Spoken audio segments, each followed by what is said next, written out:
آپ کے مرتبے کو ہمارے سامنے واضح کرتی ہیں۔ پیارے آقا فرماتے ہیں حسین منی و انا من حسین، حسین مجھ سے ہیں اور میں حسین سے ہوں۔ احب اللہ من احب حسینا، اللہ پاک اس سے محبت فرماتا ہے جو حسین سے محبت کرے۔ والحسین سبط من الاسباط، حسین اسباط میں سے ایک سبط ہیں۔ حضرت مفتی احمد یار خان نعیمی رحمۃ اللہ تعالی اس حدیث کے تحت فرماتے ہیں میں اور حسین گویا ایک ہی ہیں، ہم دونوں سے محبت ہر مسلمان کو چاہیے۔ مجھ سے محبت حسین سے محبت ہے اور حسین سے محبت مجھ سے محبت ہے۔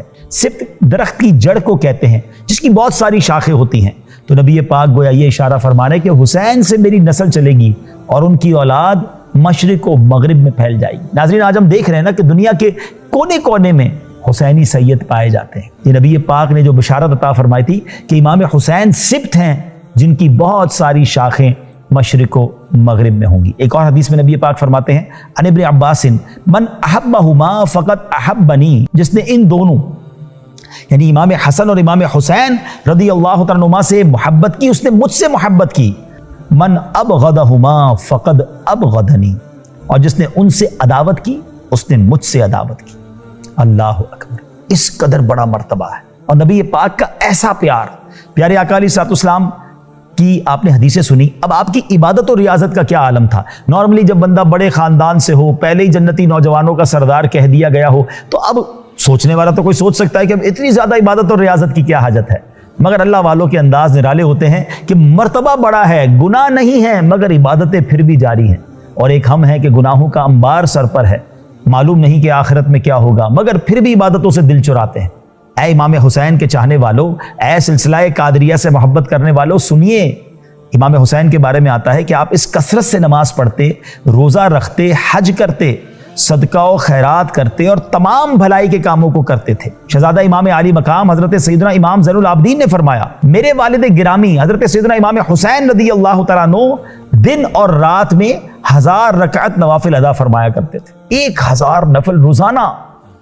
یہاں تو فرض نماز لوگ نہیں پڑھتے، اچھا جو فرض پڑھتے وہ نوافل نہیں پڑھتے، سنتیں نہیں پڑھتے۔ ایسا نہ کیجیے، اللہ کرے کہ ہم فرض نماز کے بھی پابند بن جائیں اور امام حسین کا ایسا فیضان نصیب ہو جائے کہ ہمارا دل نوافل میں بھی لگ جائے۔ یہ اللہ کے قرب کا طریقہ ہے۔ اتنا فضول ٹائم ضائع کرتے ہیں مگر عبادت کی طرف نہیں آتے۔ آگے سنیے، عظیم تابعی بزرگ حضرت سیدنا امام شعبی رحمۃ اللہ تعالی علیہ فرماتے ہیں میں نے دیکھا کہ امام حسین رضی اللہ تعالیٰ عنہ رمضان المبارک میں مکمل قرآن کریم ختم فرمایا کرتے تھے۔ آپ کو حج کا بہت شوق تھا، چنانچہ مروی ہے کہ آپ رضی اللہ تعالیٰ عنہ نے 25 حج پیدل فرمائے۔ سوچیے ناظرین، اب یہاں بہت سارے لوگ وہ ہیں کہ جن پر حج فرض ہو چکا ہے مگر حج نہیں کرتے، مال بھی ہے، استطاعت بھی ہے، دنیا گھومتے ہیں، حج کے لیے ٹائم نہیں نکالتے۔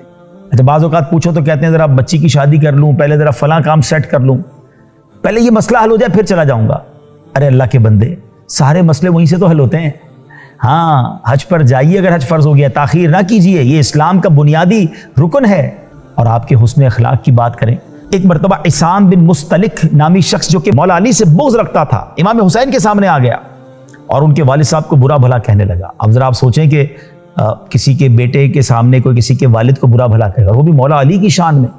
مگر یہاں تو اخلاق کریمہ کیسے تھے کہ آپ نے جوابی کارروائی کرنے کی بجائے، اس پر غصہ کرنے کی بجائے آپ نے قرآن پاک کی آیتیں پڑھنا شروع کر دی۔ خذ العفو وأمر بالعرف وأعرض عن الجاهلين وإما ينزغنك من الشيطان نزغ فاستعذ بالله إنه سميع عليم إن الذين اتقوا إذا مسهم طائف من الشيطان تذكروا فإذا هم مبصرون۔ اے حبیب معاف کرنا اختیار کرو اور بھلائی کا حکم دو اور جاہلوں سے منہ پھیر لو۔ اور اے سننے والے، اگر شیطان کی طرف سے کوئی وسوسہ تجھے ابھارے تو فوراً اللہ کی پناہ مانگ، بے شک وہی سننے والا جاننے والا ہے۔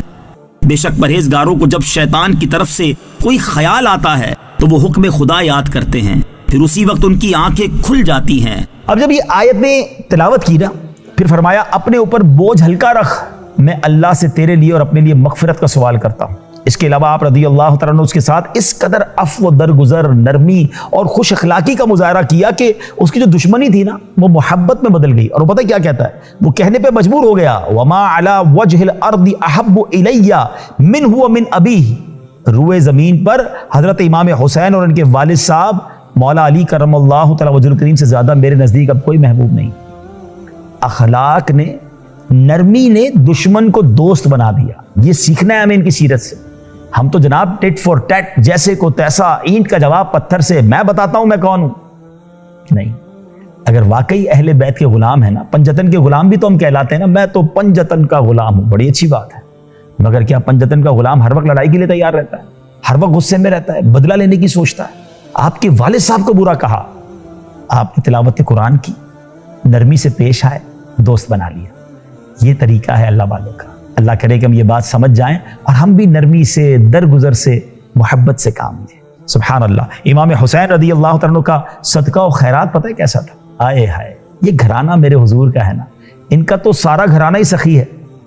ایک بار آپ نماز پڑھ رہے تھے، ایک دروازے پر غریب آدمی آیا، اس نے دستک دی اور بڑے پیارے اشعار کے ذریعے مدد کے لیے اس نے پکارا کہ حضور آپ کا گھرانہ تو سخی ہے، آپ کی جود و کر سخاوت کے چشمے بہتے ہیں، جو آپ کے گھر آتا ہے وہ نا امید نہیں ہوتا۔ بڑے پیارے اشعار میں اس نے آپ سے کچھ طلب کیا۔ آپ نماز سے فارغ ہوئے، اس کے پاس گئے اور دیکھا کہ ایک بیچارہ بڑا غریب سا شخص ہے، تو آپ نے اپنے غلام کمبر کو بلایا اور پوچھا کہ کتنے پیسے ہیں ہمارے پاس؟ اس نے کہا حضور 200 درہم ہیں، اور آپ نے کہا تھا کہ اہل خانہ پر، آپ کے گھر والوں پر خرچ کرنے۔ آپ نے کہا سارے لے آؤ، میرے اہل خانہ سے زیادہ مستحق یہ شخص ہے، اس کو ضرورت ہے۔ آپ نے سارے ہی دے دیے، اور پھر پتہ کیا فرمایا؟ آپ نے فرمایا کہ تھوڑے ہیں، کم ہیں، اس لیے معذرت خواہ ہوں، ہمیں تو مہربانی ہی کا حکم ہے، یہ کم ہے، زیادہ ہوتا پھر میں تمہیں دے دیتا۔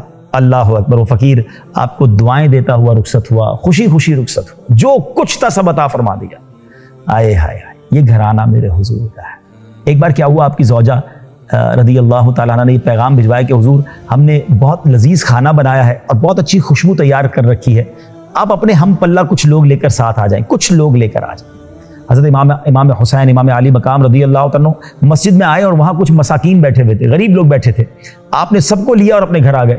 پڑوس کی خواتین آپ کی زوجہ کے پاس آئیں کہ تمہارے گھر تو غریب مسکین لوگ جمع ہو گئے۔ امام حسین سے حالانکہ انہوں نے کہا تھا کہ کھانا بڑا بہترین ہے، مینیو زبردست ہے، اچھی سی خوشبو ہے، ذرا بڑے لوگوں کو، شخصیات جس کو ہم آج کے دور میں کہتے ہیں، کہ آپ کے ہم پلہ لوگ لائیں۔ اور امام حسین مساکین کو لے آئے اپنے گھر میں اور اپنی زوجہ سے کہتے ہیں کہ میں تمہیں اپنے اس حق کی قسم دیتا ہوں جو میرا تجھ پر ہے، تم کھانا اور خوشبو بچا کر نہیں رکھو گی۔ اور ایسا ہی کیا، ان مساکین کو وہ لذیذ کھانا کھلایا، انہیں کپڑے بھی پہنائے اور انہیں خوشبو بھی لگائی۔ کیا بات ہے، کاش ہمیں بھی یہ بات سمجھ آ جائے کہ غریبوں کا دل جیتنا کتنی بڑی نیکی ہے۔ بعض اوقات ہم اپنے ہی ہم پلہ لوگوں سے ملاقات کرتے ہیں، انہی کی دعوت کرتے ہیں، انہی کو تحفے دیتے ہیں، ہمیں کاش یہ سمجھ آ جائے کہ بعض اوقات کسی غریب کے دل سے دعا لینا بہت بڑی مشکل کو آسان کر دیتا ہے۔ سبحان اللہ۔ امام حسین کی سخاوت پر بات ہوئی، امام حسین کی عبادت پر بات ہوئی۔ امام حسین کیسے با کرامت تھے، اللہ اکبر۔ ایک دو کرامتیں آپ کو سناتا ہوں۔ حضرت علامہ جامی قدس سرہ فرماتے ہیں، حضرت امام علی مقام امام حسین رضی اللہ تعالیٰ عنہ کی شان یہ تھی، جب آپ اندھیرے میں تشریف فرما ہوتے تھے تو آپ کی مبارک پیشانی اور دونوں مقدس جو گال تھے، رخسار، ان سے انوار نکلتے اور قرب و جوار ضیاء بار، یعنی اس کے اطراف بھی روشن ہو جاتے۔ اللہ اکبر۔ نور والے آقا کے نواسے ہیں نا، تو ان کے چہرے سے بھی ایسا نور نکلتا تھا۔ امام حسین رضی اللہ تعالیٰ عنہ جب مدینہ منورہ سے مکہ مکرمہ کی طرف روانہ ہوئے تو راستے میں سیدنا ابن مطیع رحمۃ اللہ تعالی سے ملاقات ہوئی۔ انہوں نے عرض کی میرے کنویں کا پانی بہت کم ہے، برائے کرم دعائے برکت سے نواز دیں۔ آپ رضی اللہ تعالیٰ عنہ نے اس کنویں کا پانی طلب فرمایا۔ جب پانی کا ڈول حاضر کیا گیا تو آپ رضی اللہ تعالیٰ عنہ نے منہ لگا کر اس میں سے پانی نوش فرمایا اور کلی کی، اور پھر ڈول کو واپس کنویں میں ڈال دیا تو کنویں کا پانی کافی بڑھ بھی گیا اور پہلے سے زیادہ میٹھا اور لذیذ بھی ہو گیا۔ کیا شان ہے۔ نبی پاک علیہ الصلوۃ والسلام کا بھی انداز رہا تھا نا کہ مدینے کے لوگ آتے تھے، کہتے حضور ہمارے کنویں کا پانی کھارا ہے، آپ کلی فرماتے تھے اور پانی میٹھا ہو جاتا۔ تو یہ شان مصطفیٰ بھی ہے اور فیضان مصطفیٰ بھی ہے۔ سبحان اللہ۔ امام حسین رضی اللہ عنہ کی شہادت کب ہوئی؟ یزید پلید کے دور میں یزیدی لشکر نے نواسہ رسول، جگر گوشائے بطول، گلشن رسول کے مہکتے پھول، امام عالی مقام، امام عرش مقام، امام حسین اور آپ کے رفقا کو بڑی ظلم و ستم کے ساتھ نہایت بے دردی سے میدان کربلا میں شہید کر دیا۔ یہ 10 محرم الحرام کا دن تھا۔ آپ کی عمر مبارک اس وقت 56 سال 5 ماہ 5 دن تھی، اور آپ کا مزار مبارک کربلا معلّہ میں زیارت گاہ ہے۔ ناظرین، آج ہم نے امام حسین رضی اللہ تعالیٰ عنہ کے بارے میں کچھ جانا، آپ کی کرامتیں بھی سنی، آپ کی عبادتیں بھی سنی، اور آپ کی سخاوت بھی سنی۔ پیار تو ہم سب کرتے ہیں، مگر کاش ان کے نقش قدم پر چلنے والے بن جائیں۔ آپ جانتے ہیں امام حسین آپ نے کربلا کے میدان میں بھی نماز ادا کی، اور جب آپ کے سر انور کو نیزے پر اٹھایا گیا تو اس وقت آپ کے سر انور پر تلاوت جاری تھی۔ یقیناً آپ کی کرامت ہے، مگر یہ پیغام بھی ہے، یہ پیغام بھی ہے، یہ میسج بھی ہے کہ تلاوت ہو تو ایسی ہو، عبادت ہو تو ایسی ہو۔ سر شبیر تو نیزے پہ بھی قرآن سناتا ہے۔ اب جو کہے کہ میں پنجتن کا غلام ہوں، میں امام حسین کا چاہنے والا ہوں، اس کو قرآن پڑھنا ہی نہ ہے۔ امام حسین تو کربلا میں تلواروں کے سائے میں نماز پڑھیں، اور ہم اپنے گھر میں آرام سے بیٹھے ہوں، نماز قضا ہو جائیں۔ غور کیجئے گا، یہ سچی غلامی نہیں ہے۔ آج ان کا ذکر سنا ہے نا، نیت کیجئے، قرآن کی تلاوت کریں گے اور نماز کی پابندی کریں گے۔ اللہ مجھے بھی اور آپ کو بھی سچا پنجتن پاک کا غلام بنا دے، آمین۔ صلو علی الحبیب صلی اللہ تعالی علی محمد صلی اللہ علیہ وسلم۔